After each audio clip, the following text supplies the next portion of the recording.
أعوذ بالله من الشيطان الرجيم بسم الله الرحمن الرحيم يا أيها الذين آمنوا اتقوا الله حق تقاته ولا تموتن إلا وأنتم مسلمون صدق الله العظيم. Hadirin jamaah Jumat yang berbahagia, puji syukur kita panjatkan kehadirat Allah yang telah memberikan kepada kita semua nikmat iman, nikmat Islam, nikmat sehat walafiat, sehingga kita dapat berkumpul guna melaksanakan salah satu kewajiban kita, yaitu salat Jumat di masjid yang kita cintai ini. Selawat beriring salam semoga senantiasa tetap tercurah kehadiran junjungan Nabi besar Muhammad sallallahu alaihi wasallam. Khatib berpesan khusus untuk diri khatib pribadi dan umumnya untuk para jamaah. Yuk sama-sama kita tingkatkan ketakwaan kita kepada Allah Subhanahu wa ta'ala. Hadirin jamaah Jumat yang berbahagia, pada kesempatan yang berharga ini khatib akan membawakan tema hikmah esensi dari pelaksanaan ibadah haji dan ibadah kurban. Hadirin sedang Jumat yang diberkahi Allah, sesungguhnya segala perintah Allah Subhanahu wa ta'ala untuk kita pasti membawa hikmah yang besar, hikmah yang banyak, hikmah yang luar biasa dari perintah tersebut. Di antaranya adalah perintah dari ibadah haji dan ibadah kurban. Sedikitnya ada 3 hikmah esensi dari pelaksanaan ibadah haji dan kurban. Yang pertama adalah ruhut talbiyah. Maknanya adalah semangat memenuhi panggilan Allah Subhanahu wa ta'ala. Panggilan Allah di dunia ini ada 3. Yang pertama adalah panggilan Allah Subhanahu wa ta'ala melalui muadzin 5 kali dalam satu hari, yaitu panggilan sholat.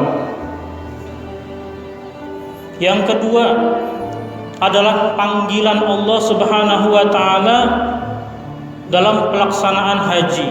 Makanya ketika kita berhaji, tawaf, membaca labbaik Allahumma labbaik labbaik la syarika laka labbaik innal hamda wan ni'mata laka wal mulk la syarika lak labbaik Allahumma labbaik, aku memenuhi panggilanmu ya Allah.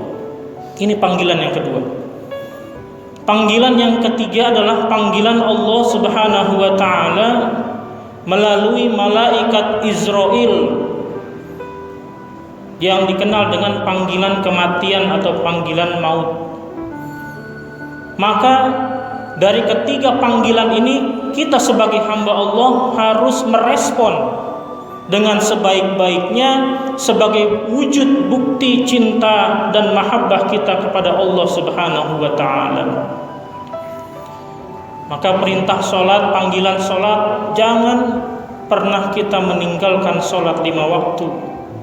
Awwalu ma yuhasabu bihil abdu yaumal qiyamah as-sholat. Artinya perkara urusan yang pertama kali dihisab, dihitung-hitung oleh Allah pada hari kiamat, as-sholat, adalah sholat kita. Yang kedua, kita respon panggilan yang kedua, ibadah haji. Ketika kita memiliki kelapangan rezeki, berhajilah karena perintah Allah. Yang ketiga, kita respon panggilan maut. Maknanya adalah kita persiapkan bekal kita untuk di akhirat nanti. Sahabat Ansor bertanya kepada Rasulullah, "Ya Rasulullah, siapakah orang yang paling cerdas?" Rasulullah menjawab, "Orang yang paling cerdas adalah orang yang paling banyak mengingat kematian dan mempersiapkannya." Hadirin sidang Jumat yang kedua, hikmah esensi pelaksanaan ibadah haji dan kurban yang kedua adalah ruhul ibadah lil ibadah. Makna ibadah adalah al-mahabbah alal khudu ilallah. Ibadah adalah mahabbah, kecintaan kita atas ketundukan kepatuhan kepada Allah Subhanahu wa ta'ala. Dan ini sesuai dengan visi misi kita diciptakan oleh Allah. Dalam Al-Quran surat Az-Zariyat ayat 56, Allah berfirman, "Wa ma khalaqtul jinna wal insa illa liya'budun." Dan tidak aku ciptakan jin dan manusia illa liya'budun, kecuali untuk beribadah kepadaku, kata Allah dalam Al-Quran surat Az-Zariyat ayat 56. Maka diantaranya daripada ibadah-ibadah yaitu ibadah haji dan juga ibadah kurban yang ada pada bulan Zulhijjah ini. Kemudian yang terakhir, hikmah esensi dari pelaksanaan ibadah haji dan kurban adalah ruhut tadhiyah. Maknanya adalah semangat untuk berkorban, berjuang.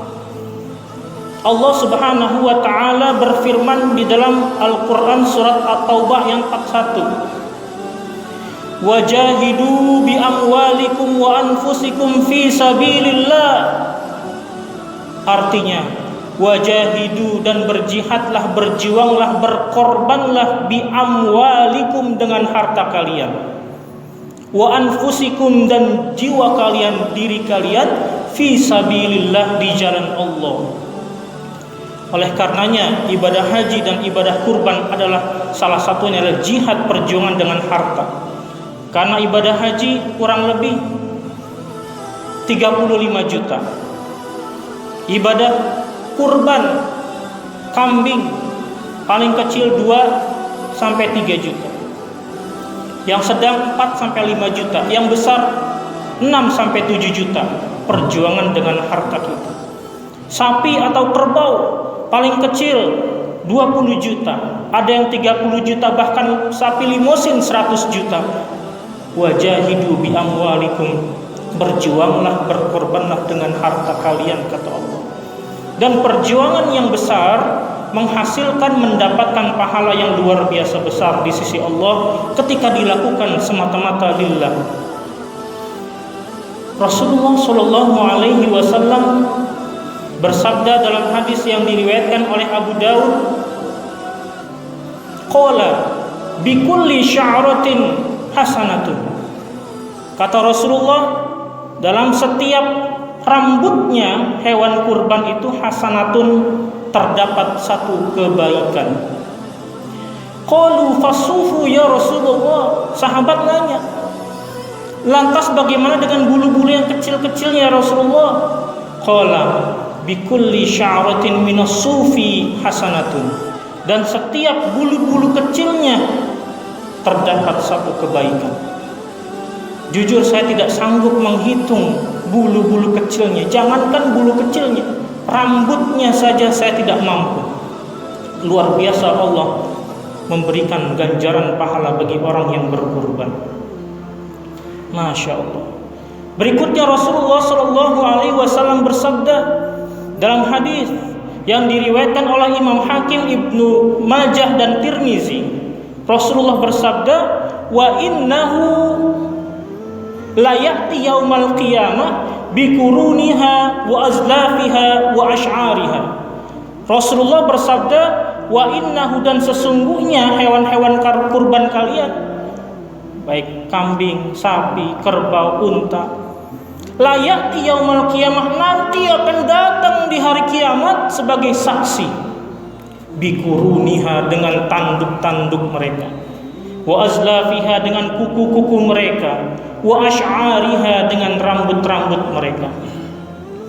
Pertanyaan menarik adalah, mengapa Rasulullah Shallallahu Alaihi Wasallam, baginda tercinta, menyebutkan tanduknya, kukunya, dan juga bulu-bulunya?